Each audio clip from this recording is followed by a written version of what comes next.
What does it mean to be a witch? Well, as a believer in the material world and a psychiatrist to boot, I'm convinced that the current spread of belief in magic and the occult is part of mental illness. Bad luck isn't brought by broken mirrors, but by broken minds.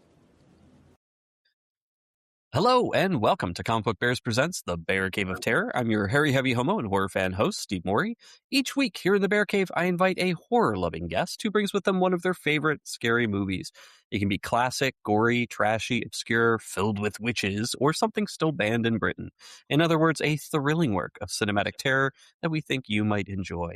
In each episode, we'll dig into the flesh and bone of the film, highlighting our favorite scary moments, as well as those stories and details from beyond the screen, all while our guest imparts their deep and possibly concerning love for this week's frightful vision unto you, our dear listener. And this week, joining me again in the Bear Cave is Mr. Jay Yospa. Jay, welcome back. Hey, how are you? I'm doing well. And if you notice, it's very red in here. Yes. Very, very red. Very apt for what we're about to talk about. Absolutely. So, like, big primary colors. We love those, especially from this movie. And I'm personally really excited to talk about it because this is one of my favorite scary movies of all time. That's awesome. Yeah, I've loved it since the first moment I saw it. And we'll talk about that a little bit later, how I got to see it.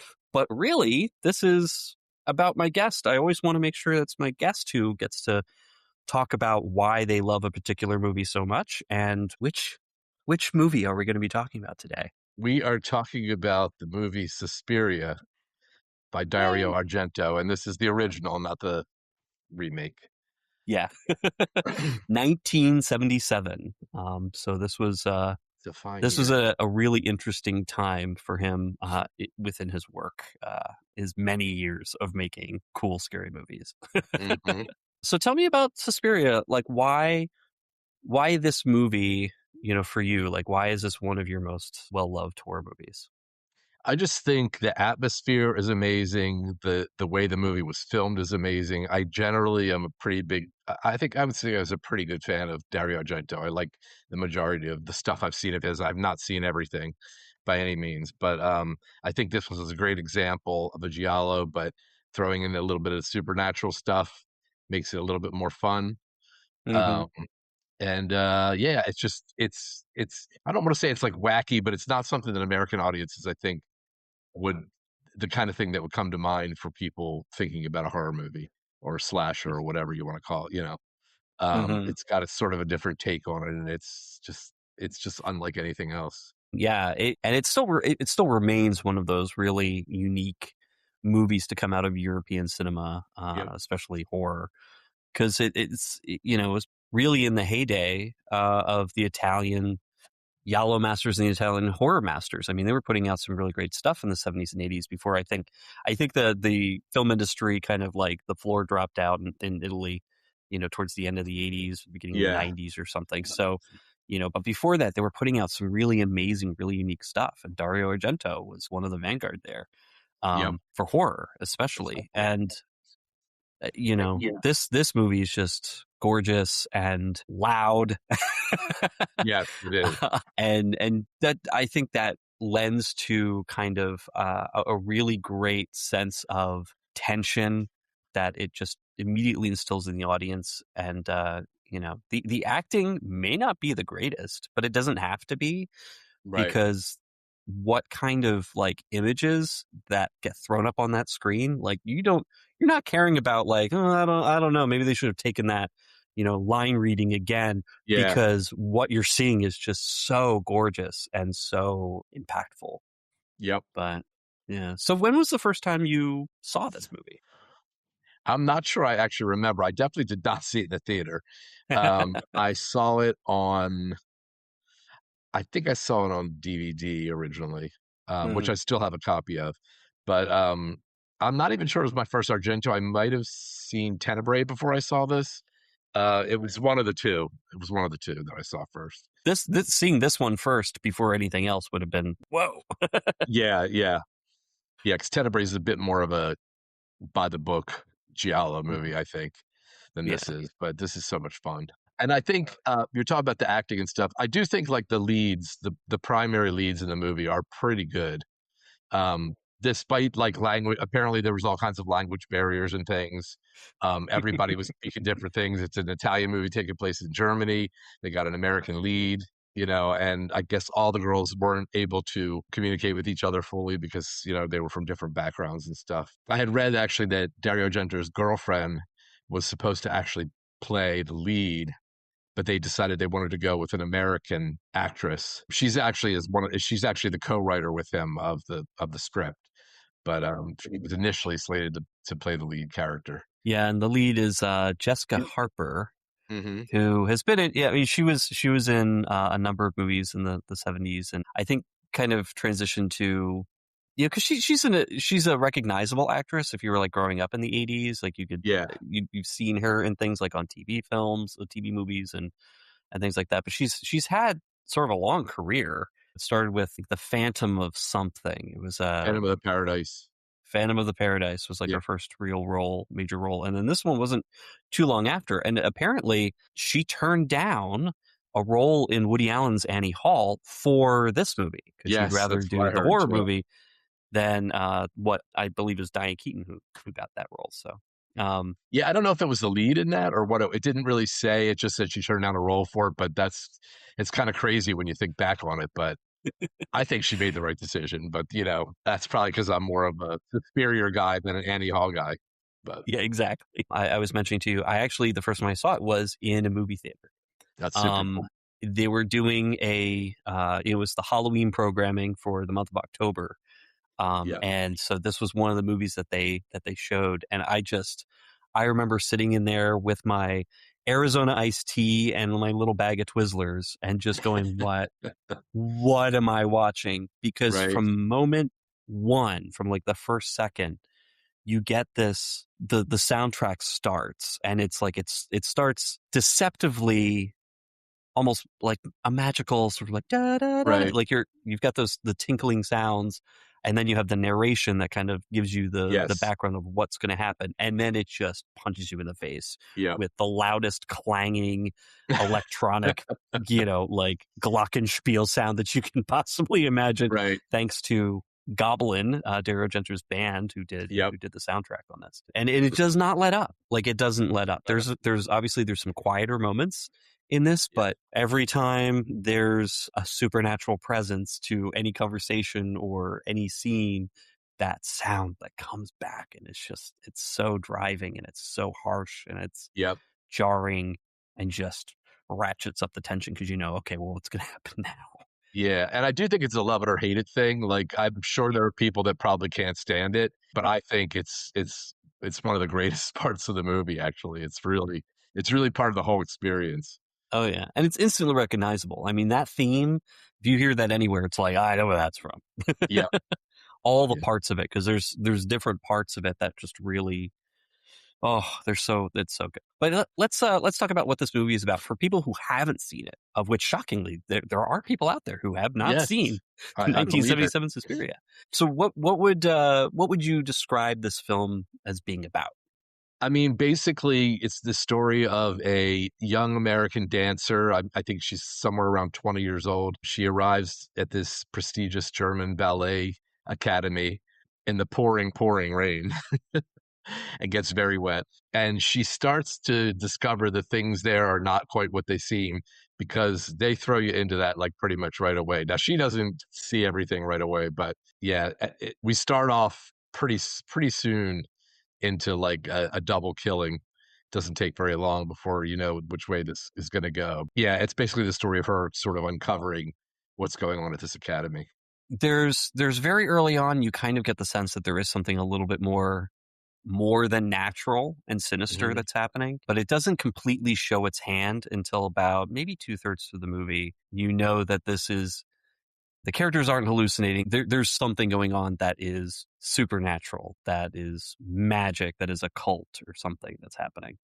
So yeah, the kills, I have to say, except for the case of the blind piano accompanist, are all very much like in the tradition of Giallo Yes. murder, where you've got some gloved individual with a straight razor or, some kind of sharp instrument, torturing a woman Right. or women and then killing them that way.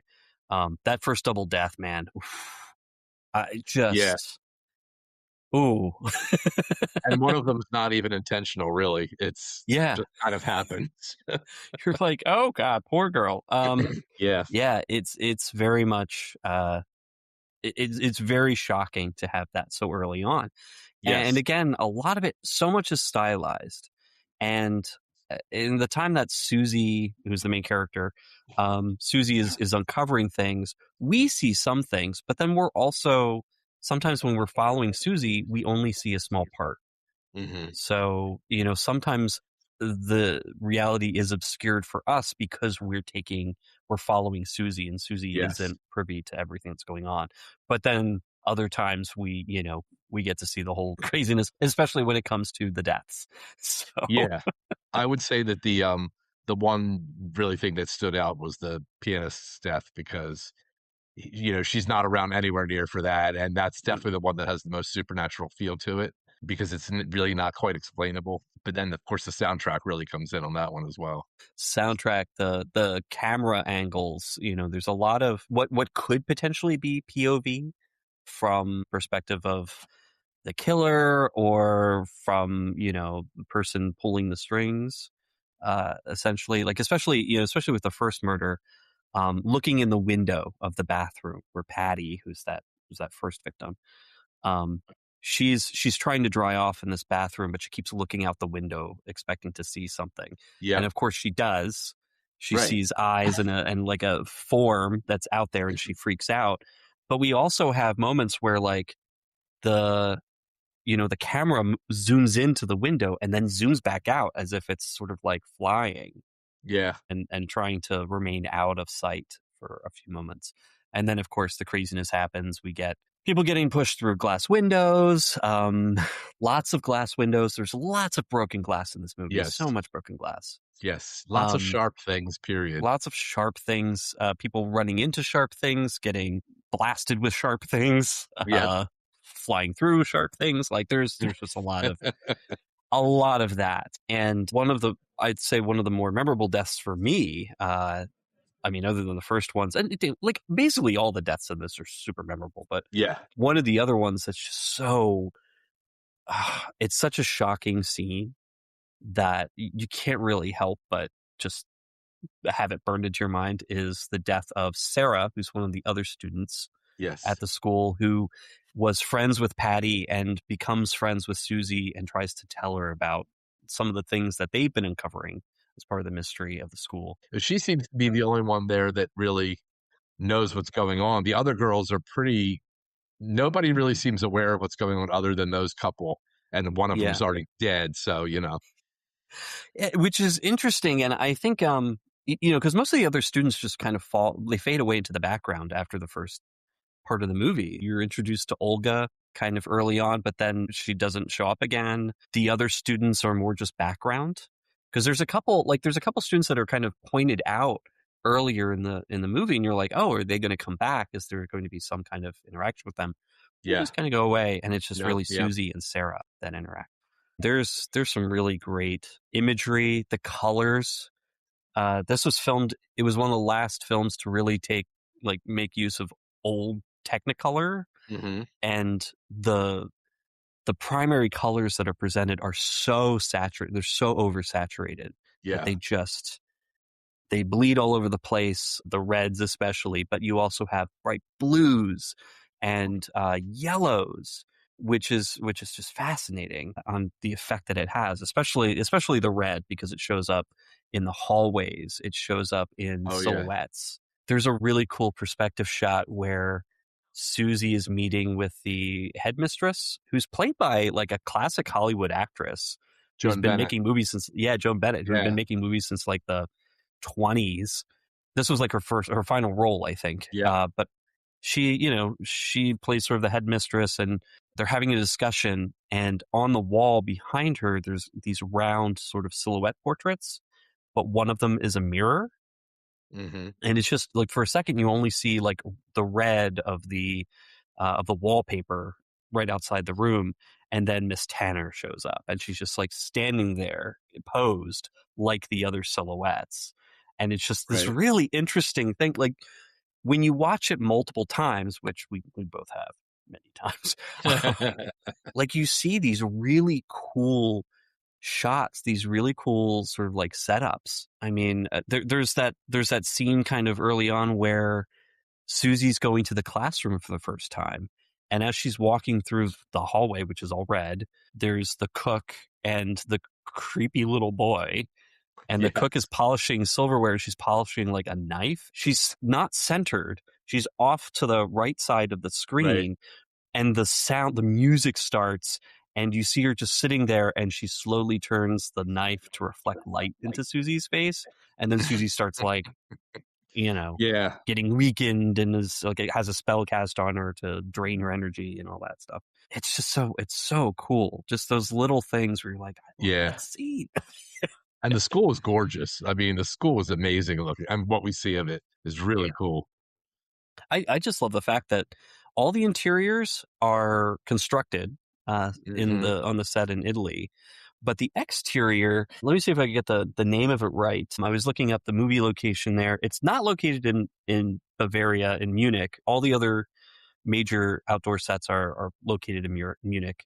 But this one is called the Haus zum Walfisch in Freiburg, is the exterior of that. And it's just gorgeous. This gorgeous red painted building with white and gold accents. And you're just sort of like, oh God, it just reeks money. Yeah. and like and oldness. Yeah. Antiquity. But like yeah. kept up. It's like everything is beautiful in the school. Except for that one scene where maggots drop from the ceiling. That's the first time and only time I could think of that a girl's slumber party was the result of a whole lot of maggots dropping out of the ceiling on people or being thrown. Man. Did you catch the one where it just looks like somebody's off camera and just throws a maggot onto the table? Yeah. Like the old movies where somebody would throw a cat into a scene. It really is, but it also has that cool moment where you see Miss Tanner, her feet walking across the floorboards, smashing, crunching maggots as she goes. It's just like, whoa. Yeah. With her cloppy heels. But man, crazy. I mean, there's just so many cool moments in this movie. Yeah. One of the other sets that I thought was just fantastic, and it's not even a set; it's an actual location. Daniel, who's the blind piano accompanist, whose dog, whose seeing eye dog, apparently bites the nephew, the creepy little boy nephew of the headmistress, and so they have to punish him and the dog. So they fire Daniel for having his dog like bite the little boy, and then later after he like gets a drink at the Hofbräuhaus in Munich, like the big Hofbräuhaus where he watches the performance of a bunch of dudes in lederhosen dancing together. He's walking through the city streets, and he ends up on the Königsplatz, the King's Plaza. And there's a really cool gate there, but there's also this beautiful building that's sort of like with big Greek columns.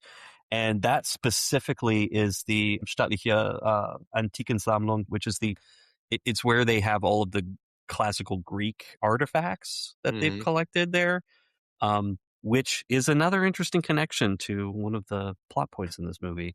But basically, it's just this gorgeous thing. He's all alone. It's this big concrete plaza where it's just him. Yeah, that's crazy how alone he is. Yeah. Oh, yeah. It's just he's so alone, but he's also so exposed. He's just standing there with the dog, and you're just like, oh my God, what are they going to do? How are they going to attack him? They fly around. You see the POV sort of the flight. You keep seeing like in the corners in the shadows. You're like, is there anybody there in the shadows? There's got to be somebody there. We've got the music. The music's there, so there's got to be something happening. And then out of nowhere, the dog jumps up and like rips his throat out and like starts eating his face, which was crazy. They really like showing that dog chewing on meat too, don't they? Oh yeah, there was extended sequence of him like ripping flesh off, whatever it was. Yeah. Until the police come and chase him off, and it's just like, wow. I actually question whether the dog really bit the boy. I mean, you have to assume he did, but I remember the lead up to that. They're walking, the cook and the boy are walking towards the dog, and it was almost like, it's almost like you can't imagine it was the dog's fault. It was almost seemed like it had to have been provoked or something. Right. It could have been, but I don't know why they would have wanted to get rid of Daniel originally. So I think maybe the dog did bite the little boy, sensing that the boy was evil, and so the dog and Daniel kind of get punished and then taken out later. It's like, especially when Daniel's like, I may be blind, but I can hear. Yeah. And presumably knows some secrets or knows some things about the school, and they had to take him out. But how many blind accompanists are they going to find? So you're right. Yeah. It probably did happen because they needed some reason to get rid of him. Yeah. I mean, I think the plotting in this movie is really fascinating. I think they do a really good job in slowly revealing things to you. It's like, yes, there's like a physical aspect to the deaths, but there's definitely something supernatural there. There's some part of it feels like The Omen almost, in sort of like the reveals and like the slow unpacking the layers. But then of course there's a lore dump. Where Susie goes and meets a friend of Sarah, who's been kind of involved. Sarah's been telling him these things, and it turns out it is a young Udo Kier who plays this contact, and you're like, oh my god, did he ever look that young? Like he's like this cute sort of like European dude just kind of hanging out, and you're like, this is the same super creepy Udo Kier who's in every horror movie. And he's uncredited in this. He's actually not in the credits. It's crazy. It's wild because he's got a really interesting part. And then, of course, he talks about like, oh, witchcraft. Maybe it's a cult. Like, here's what happened in that dance studio. There was a Greek witch who moved in, and she opened up a studio that taught dance and black magic. Like you do, in the 1800s. And then the school burned down in the early 1900s and was rebuilt. But rumor has it that there are still witches that are there, even though Helena Marcos is dead. And however, he does tell you that, what did he say? Broken mirrors are something about broken mirrors and superstition. And like he basically says that witchcraft is like a mental illness. It's not really like a real thing. Yeah, it's just like, it's all psychological. Right. And then he introduces her to his colleague, and he's like, look, this guy's written a book about how it's all psychological and nonsense. And then the old professor just happens to walk over and say, yes, magic's everywhere. The occult has its fingers in everything, and they're obsessed with money and power. And but it's not real. It's not real. No. But listen, this is really what happens. Yeah, exactly. Apparently that actor only spoke German, and she didn't, Susie, the actress didn't, and she had to basically just stare at him while he gave her all this information. And I had read that he had to tap her hand or whatever when he was about to finish. So she knew that that's when her lines would start. Yeah.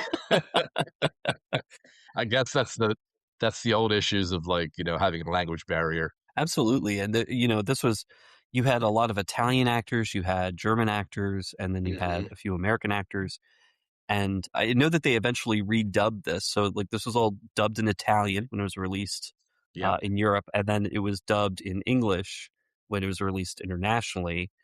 And you can tell the dubbing is not perfect.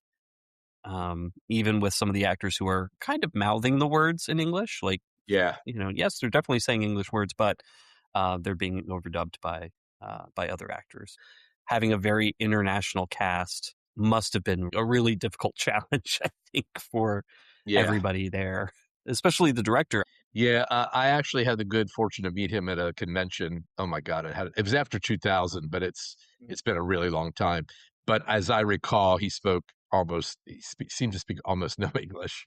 Yeah. So we didn't really have much of a conversation, but Well, I mean, like, he must have understood most of it, but like getting his point across when he was talking to other yeah, actors, like that must have been really difficult yeah, for them and him, unless he had somebody as a go-between. So possibly his daughter was translating, because I read that she speaks multiple languages herself, so maybe it would have been yeah, she could have just been like hanging out and helping dad out on the set. that's true. Yeah, they didn't make it easy on themselves when it came to like the international cast, but it works. I No. mean, the Yeah, final product is good. and language barrier be damned. I think it really, that doesn't suffer at all. Yeah. And for people who I guess don't really like that style of dubbed filmmaking, which was pretty big in the 70s and 80s. I mean, anything Hmm. coming out of Asia, anything coming out of Europe was being dubbed, overdubbed. Not necessarily by American distributors, but often by the European distributors or the Asian distributors themselves were getting these dubbed. Um, is distracting, I think, for modern audiences, but back then, I mean, it was expected. Yeah. So, but I mean, I think this movie is fantastic. There's some really cool trivia that I was able to find, like Okay. Dario Argento himself. In the beginning, the murderer Hmm. who kills Patty and her friend, the hands that you see, the black gloved hands, very giallo, um, are his. So like he's actually the one sort of as the killer in the opener, Yeah. which is pretty neat. But also the taxi driver who doesn't speak any English takes Susie from the airport in the driving rain to the school. He also appears as a taxi driver in Inferno, which came out in 1980. So, Yeah. and also this is the first of a trilogy Yes. of witch-based movies. I believe it's called The Three Mothers, and this is Mother Suspirium or something, who's in this Hmm. one. Elena Marcos is that.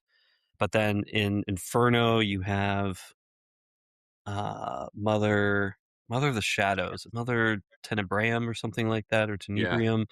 And then the latest one was from 2007's Mother of Tears. Yeah. And so There's like that's, Lacrimosa or something like yeah, that. Lacrimosa. Yeah. So it's really, it's interesting, and they're all very different movies, and they're Yeah. only sort of tied in by the fact that there's like a head witch figure who is kind of pulling the strings or is the bad in each of them. So, but yeah, so it's this Three Mothers trilogy. I think this is the one that everyone considers the best out of the three. Yeah. Yeah. Absolutely. I think there was a pretty long gap in time between Inferno and Mother of Tears. Yeah, I think Mother of Tears came out in like 2007, so it was like Yeah. 27 years, almost 30 years Yeah. between It's not the like he was movies. So sitting around doing nothing in between, but yeah, you know. he was Well, that's pumping them good. out. Yeah. Yeah. And one thing I learned, Steve, is that people whose names start with an S are usually snakes. Olga, oh my god, that whole exchange was so ridiculous. I'm Yeah. sitting in like, are these women like 4 years old? Like, what is going on here? And they're all like really concerned about money. It's like, it'll cost you $50 American a week upfront in advance. Or the Yeah. one girl who's loaning the shoes, it's like, I will sell those to you for 50 marks. It's like, no, I've got some at home. Oh, okay. I guess you can borrow them. Give them back though. Like it's like all the money stuff, Yeah. which plays into it and is explained in the lore dump. That witches and those around them are obsessed with money. Yeah. So it kind of makes sense. So what I had read was that initially Dario Argento wanted to make the students all around 14 to 16. And his father, who I guess was bankrolling it, was like, "This, if we have a horror movie where and people are getting killed and there's kids in it, this movie's going to get banned here." So he made them change the age to roughly about 20, but they didn't account for it in the dialogue that had already been written. So they're saying that that's one of the reasons that some of the dialogue is a little childish because it would have been read by a much younger girl, and that also they placed the doorknobs higher up for, I guess, for when it had been kids or when it was going to be Mhm. kids. So I don't know. It had something to do with the effect of like the girls making it seem like everything was larger because the doorknobs were up so high or whatever. But it was all kind of linked to the thought of it being a younger group of dancers. And that makes sense too, because these doors, like the doors in this academy, are Yeah, so tall. Like they're yeah, 10-foot doors. They always make a point of showing the windows above the doors that are so hmm high up, the lights that come through. There's always a red floodlight coming in from somewhere, or a green or a green. blue Yep, floodlight. And you can tell that something is bad, or like there's the witch's influence is really powerful because the red light sort of overtakes right. things. And then if it's just the students and, nothing supernatural, then it's green. That kind of is the like healthy light, or blue, it's Yeah, something okay is happening. We're not there yet with the evil witchcraft. right. Um, but it is fantastic. I think like the final reveal when she figures out the secret, like what was Patty shouting, and she figures it out. After Oh yeah, thinking about it for a couple of weeks, it's like, oh, it's the secret doorway, and it's the three irises, the blue one's the key, and so she yeah, spins the blue iris and goes through in the director's room or the headmistress's room, and that's where like this long tunnel is, and that's I think the only time where the color becomes very muted. It's very like black and gold, yep. and beautifully done. I mean, like these walls are Oh gorgeously yeah, painted, just with stuff in Hebrew and yep. Latin and German, just like all along the walls with these flowers and plants drawn in relief. It's just gorgeous. Everything about it is gorgeous. Yes. And we all love secret passages in old places, so, you know. Oh yeah. Well, and some of the essays that I was reading, a lot of people kind of drew from the idea that this is a form of a fairy tale. It's done in a very fairy tale structure, Yeah. where there's a lot of like discovery, and the young ingenue sort of happens upon something terrible, and only by her wits she's able to escape. Yeah, I mean, it does kind of have like the pacing of a fairy tale a little bit, where like there's just more and more being discovered. But most fairy tales that I've read, even the really scary bad ones, the original versions, Right. didn't have a lot of other corpses. Like usually it was Right. Yeah. usually it's like the main characters that end up being murdered, but like this is pretty much everybody else. So what did you think? And again, this is kind of going to the plot, but I think also the way that the set was presented here. What did you think of the final reveal of the directress, Helena Marcos? I thought that was pretty cool. I mean, we kinda got the impression during the sleepover. I guess I called it a Hmm. sleepover, but it's because all the girls were forced to kind of be in a large room with all these cots and stuff because of the maggot issue. And I love that they had the sheets set up between the faculty and the students, the white sheets. And then when the colors would change, you would kind of see what was going on behind the sheets. And you started hearing this, like, Sarah starts mentioning out, what is that noise, that breathing or whatever? It's basically an old lady on a CPAP. But Yeah. I mean, I mean, hey, she is like a multi-100-year-old burn yeah, victim. I yeah, guess, she's got an excuse. Come on. she's got an excuse. But yeah, she turns I mean, yeah, we finally see her, and at the end of that end scene with the where she's wandering around trying to see what's going on. Well, actually, she's already heard that she's next to be killed because Hmm. she's kind of gotten in the way, and they're ready to get rid of her. And she starts feeling a little bit weird because I guess they're chanting or whatever. They're pulling their strings behind the scenes, kind of thing. But I don't know if you want to completely spoil it or not. But I mean, kind of part of me wants to a little bit, just because the yeah, the room itself that she felt like she runs into to hide in the bedroom yeah, of Helena Marcos, which hmm looks nice. It is what I would consider sort of like an upper class woman's yes, like very fancy. boudoir, Yep, really. It's beautiful. There's pictures. There's like little framed pictures on her dresser. Like, I mean, this is a woman's room, yeah, not what you would expect for like some ancient, hideously deformed monster of a woman, but just like a regular woman's room who has money, obviously, because some of the things in there are really nice, especially the bird with the crystal plumage that's just standing around, the peacock with all of like the crystal knives. That was really cool. Yep. Beautiful, very cool. Yeah. And I'm just sort of like, is that a reference to another movie? Because like it's very it's not even a metaphor. It's like, this is an exact, Right. it is a bird with crystal plumage. They're not hiding that. Yeah. But just, when she knocks it over and the balls go like rolling to the bed and like knock on the bed 3 times.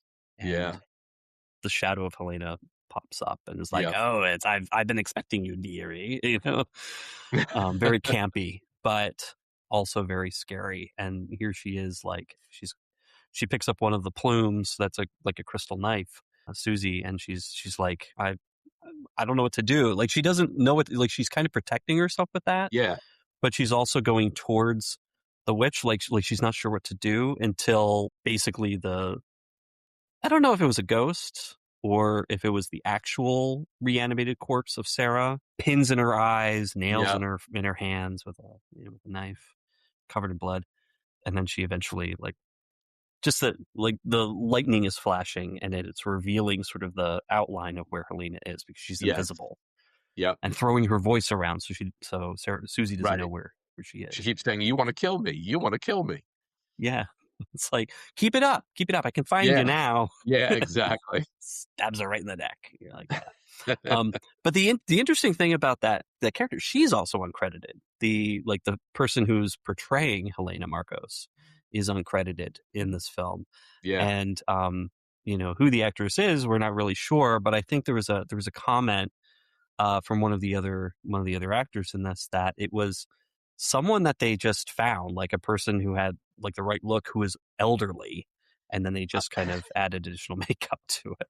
I think they called her like an elderly a 90-year-old prostitute or whatever. Yeah, that's exactly what I heard, was a 90-year-old prostitute. And I'm like, is that real, or somebody just like, it does make you wonder, because I know she was made up, but I have a hard time believing the actress was 90. Yeah, no.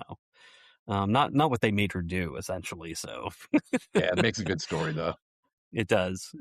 But I like how he bookends this movie. So it opens up with a lightning storm, like a vicious, violent storm, and it ends with a violent lightning storm. Yeah, happening at the same time. So, pretty cool. But yeah, I know we were talking before about how this ends with essentially the school self-destructing, imploding and catching fire and all that stuff. I was under the impression that there were still students in the school, but you had reminded me that there was like a line of dialogue that got thrown away. It's like, oh, all the other students are out. They're performing. Yeah. They're not here. Because Susie was like, why didn't I get invited? Or why wasn't I told about it or whatever? Yeah. And it's probably because they just wanted her alone in the school so they could off her. Make her vanish. Vanish. Yeah. Which was what the headmistress was talking about. But yeah, it is fantastic how this ends, and I think it gives you like a really good bit of continuity from the beginning and end. Where it ends on this loud, crazy thing that's just related to the rain, and then ends with rain and fire. Oof! It seems to rain there a lot.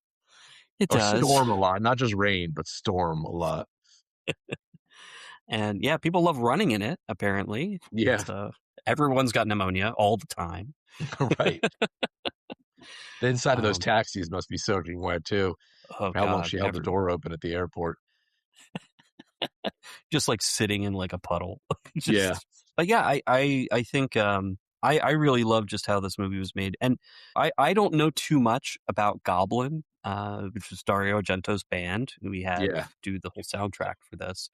But I know he's worked with Goblin in other movies. I believe Dawn of the Dead had Goblin, as well as providing the soundtrack for that movie, George Romero's Dawn of the Dead, and a couple other films as well that weren't by Argento. But it's just the sound is very unique. The style is extremely unique. It's synth heavy, non-traditional instrument sounding heavy. Like the sounds they don't sound like they're naturally produced by a lot of traditional instruments. So Yeah. There's some in there, but Yeah, can't just identify them. gives it a very unique stamp. But yeah, was there anything else you wanted to kind of throw out that we didn't get to? No, I think we covered most of it. Yeah. I mean, there's so much that you could probably talk about this. I know a lot of people have written essays, like Oh, yeah. practically whole books worth of essays about this movie and what it means to Italian cinema, to cinema in general, to horror. We just love it. It's a lot of fun. It is. It's a lot of fun. And it's just fun to rewatch, too, because you can always see something else that kind of sticks out. And I mentioned every time I rewatch this movie, it brings me back to how I felt when I was first watching it. Yeah, that's really cool. And I love that feeling. Yeah. That's why it's You one of don't my get that a favorites. lot. No. Yeah. I think probably because this is so unique and expressionist and all of that it's different than a lot of other horror movies that were coming out at the time, but also horror movies since, really. I think a lot of modern, like current horror movies are really tapping into that kind of feel, that very unique, very, auteur style, that expressionist style Right. that's kind of coming back a lot. But this was just incredible. Probably his best movie, in my opinion. Yeah. I know he has plenty of great movies and favorites for people, but Yeah. But yeah, this is, if I had to keep watching one over and over again, it'd be this one. agreed. Yeah. In fact, I mean, have. even just for the colors and the detail and all that stuff. Turn it up really loud. Yeah. That is one of the criticisms I have about the sound mixing in this movie. The music and background score is extremely loud. The dialogue isn't always mixed loudly, so that sometimes when I've watched it on TV at home on DVD or Blu-ray or whatever, or streaming, I've had to turn up the sound when the dialogue is happening and then turn it back down pretty quickly before my speakers explode from the soundtrack. Yeah. But man, oof, this is, it's the whole package. Yeah, absolutely. It's definitely one worth checking out. I mean, it's not going to be for everybody. I think enough people love it that, we can't all be wrong. Exactly. Statistically, we can't be wrong about this movie. Right. Well, awesome. But thank you again for suggesting to talk about this. Sure. Because I'm always excited when, one of my guests' favorite movies happens to be one of my favorite movies too. Yeah. So that I'm just that worked out well. And I don't think I realized how much you were really into the movie until we started talking about it. So well, cool. And that's one of those things too. I try not to, the point of this is of my podcast is to have the guests come on and share how much they love a particular movie. So I try not to push people into talking about movies I love. Yeah, it'd be awesome if you talked about this, but I know you've got a big list of horror movies that you love. So I am here for it. I'm here to hear about all of it because Cool. again, thanks to you, I now share a huge love and appreciation for the original Black Christmas. So I always thank you for that. That's cool. Yeah, absolutely. Which you can look up in the Bear Cave of Terror archives, and I believe it's maybe episode 4 or 5, something like that. That sounds about right. So. Yeah. So going way back. But I definitely thank you so much for coming and chatting about this with me. Who's there? I've been expecting you. The American girl. I knew you'd come. You want to kill me? You want to kill Elena Marcus?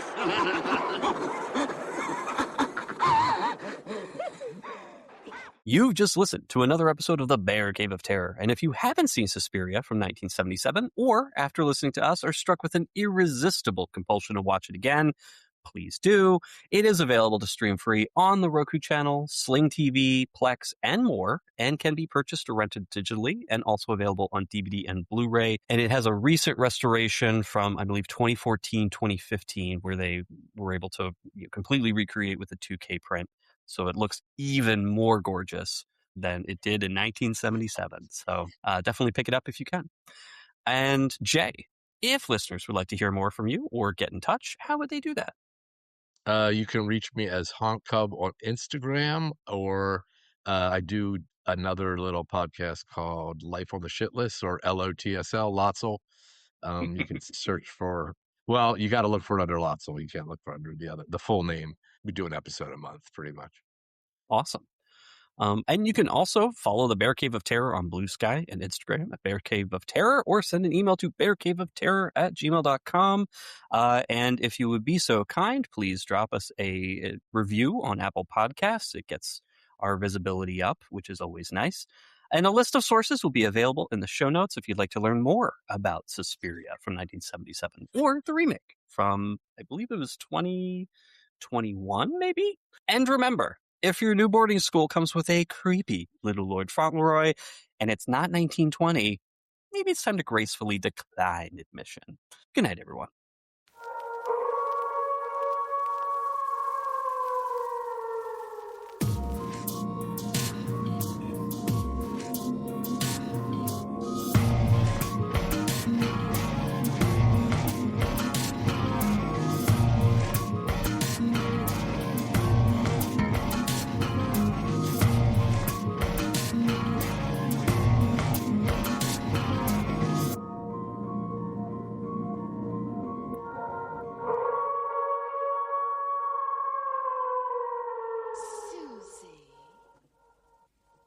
Sarah.